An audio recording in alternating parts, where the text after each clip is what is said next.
Greeting to our respected lecturer, Dr. Pong, and my fellow coursemate. Before we begin, let me ask you all a quick question. How much do you guys know about language change in English? Before we proceed, let me introduce myself.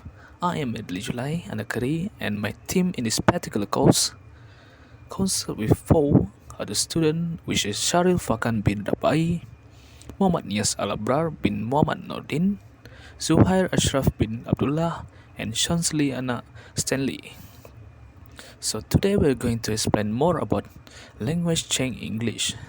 Language change in English refers to a natural evolution of language over time, influenced by historical, social, cultural, and technological factors.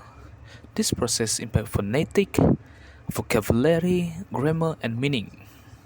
And our focus today is ambiguity in conversation, which we will explain about causes and consequences of lexical and syntactic ambiguity. Greetings, I'm Sean. I'm going to explain the next slide.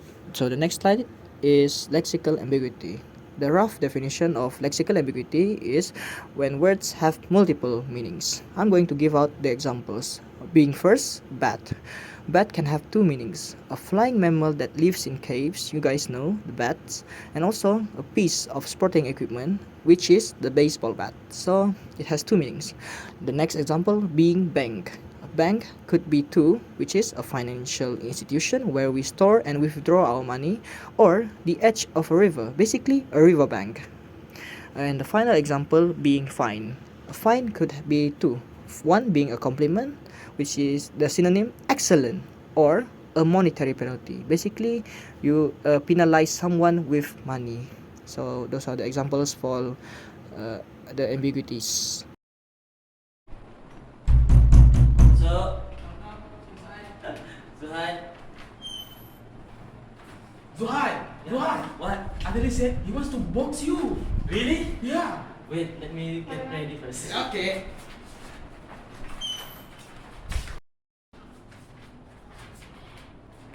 Hey, Sharil, What? where is Suha? Yeah?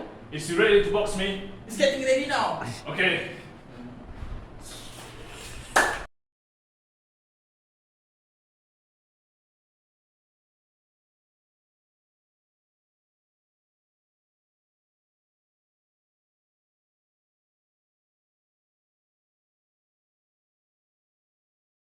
Hello again after the video. So I'm going to explain the next slide, which is the roots of lexical ambiguity.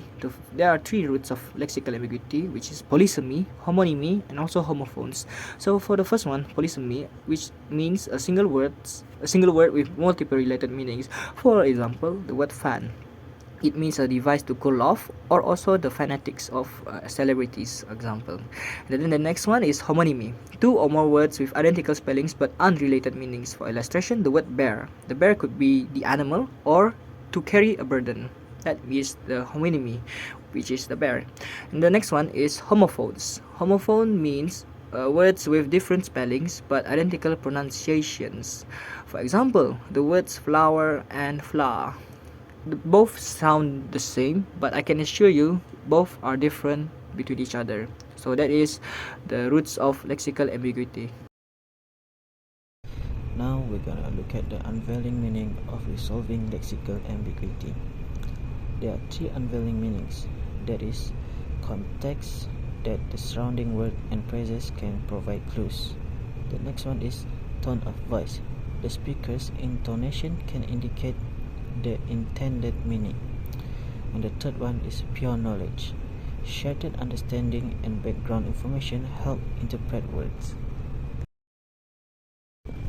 Next is syntactic ambiguity. That is where sentence structure create uncertainty. As we see on the screen, there are pyramid diagram. On the top of the pyramid is sentence structure, and the second one is word order, and the third one is punctuation, and at the bottom of the pyramid is ambiguity. Thank you, Zuhair, for his amazing contribution on his part. Next, it's me, Shahril, will be presenting the source of syntactic ambiguity and three diagrams of syntactic ambiguity. The first source of synthetic ambiguity is misplaced modifiers, phrases that modify the wrong element in a sentence. The second source is dangling modifiers, phrases that lack a clear subject for modification. The third one is parallelism. Similar sentence structures can lead to ambiguity when they are not clear. Next one would be two tree diagrams by using the example in the video, which is I want to put Zuhair in a box. The first tree diagram is I want to put Zuhair in a box, as if I want to box Zuhair.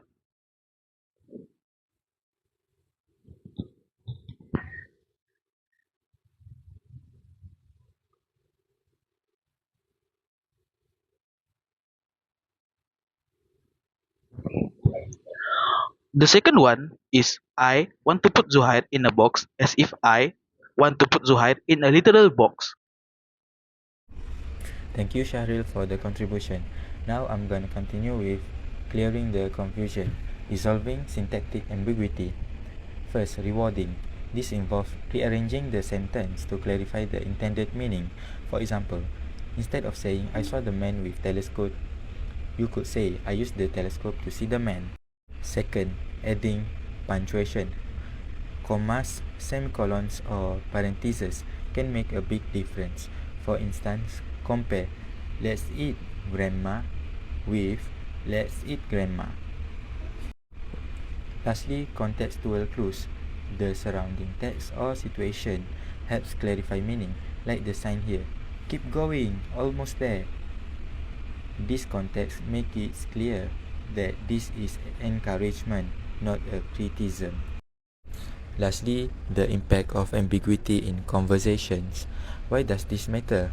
Ambiguity can lead to misunderstandings, confusion, and even conflict.